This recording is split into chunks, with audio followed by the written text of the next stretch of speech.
कि गणित पढ़ेंगे। जो पहला चैप्टर है संख्या पद्धति, हम पहले संख्याओं के बारे में अध्ययन करेंगे।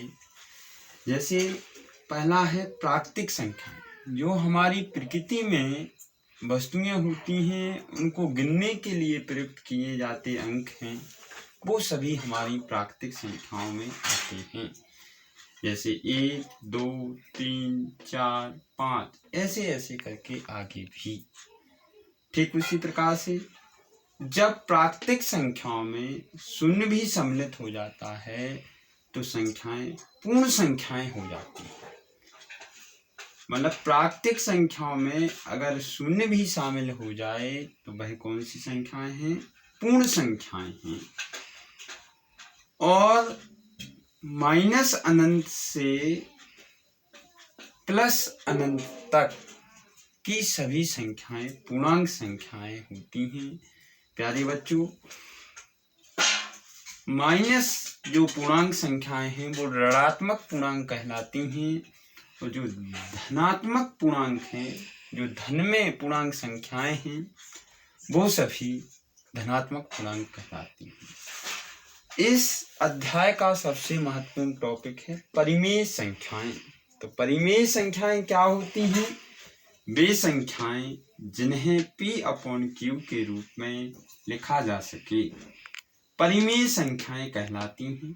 जहां पर Q बराबर Q नॉट इक्वल क्या होना चाहिए? 0, मतलब Q 0 के बराबर ना हो, ऐसी संख्याओं को परिमेय संख्याएं कहते हैं। जैसे हम बात करें उदाहरण के लिए 1/2 एक परिमेय संख्या है। 0/0 भी एक परिमेय संख्या है, क्योंकि 0 को 0/1 लिखा जा सकता है। अपरिमेय संख्याएं, जो संख्याएं परिमेय नहीं हैं, वे सभी संख्याएं अपरिमेय होती हैं।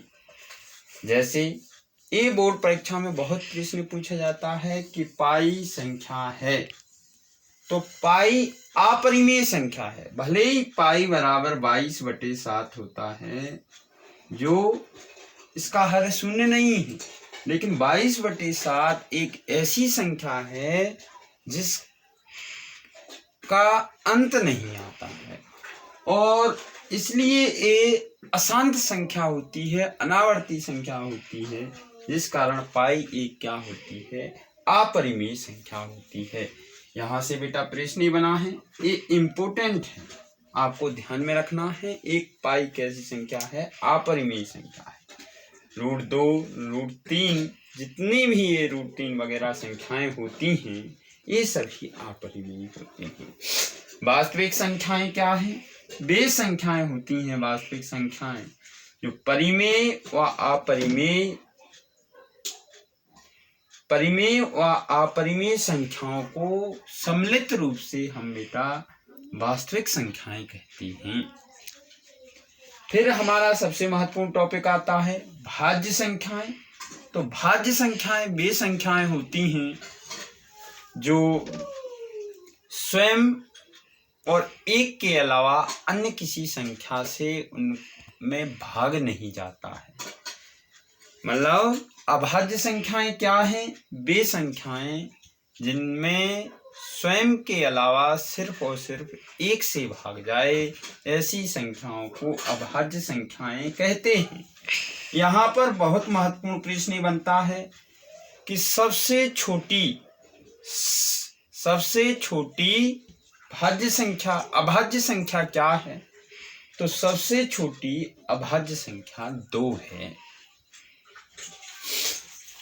और ये प्रश्न बनता है सबसे छोटी समभाज्य संख्या क्या है? तो सबसे छोटी समभाज्य संख्या 4 है। 2 क्या है? अभाज्य है। और सब सम अभाज्य संख्या कौन सी है? तो एक ही संख्या है, एक ही संख्या सिर्फ 2 है, जो सम भी है और अभाज्य भी है। अब हम बात करते हैं सह अभाज्य संख्याएं क्या होती हैं। दो या दो से अधिक संख्याओं का ऐसा समुच्चय जिनमें उन संख्याओं का मासा एक हो, वह संख्याएं सम अभाज्य संख्याएं कहलाती हैं। जैसे बात करें हम बेटा 5 और 8 की, तो 5 भले ही अभाज्य है और 8 भाज्य है, लेकिन इन दोनों का मासा देखा जाए तो कितना है, 1 है। तो ये कौन सी संख्याएं हैं, 5 और 8 सह अभाज्य संख्याएं हैं। 13 और 15 भी इसी प्रकार अभाज्य संख्याएं हैं। बेटा आपको ये संख्याओं के बारे में नॉलेज जो बताया गया है वो आपको ठीक लगा हो तो अगली क्लास में ऐसे ही स्टडी पॉइंट पर देखते रहिए। बहुत बहुत धन्यवाद।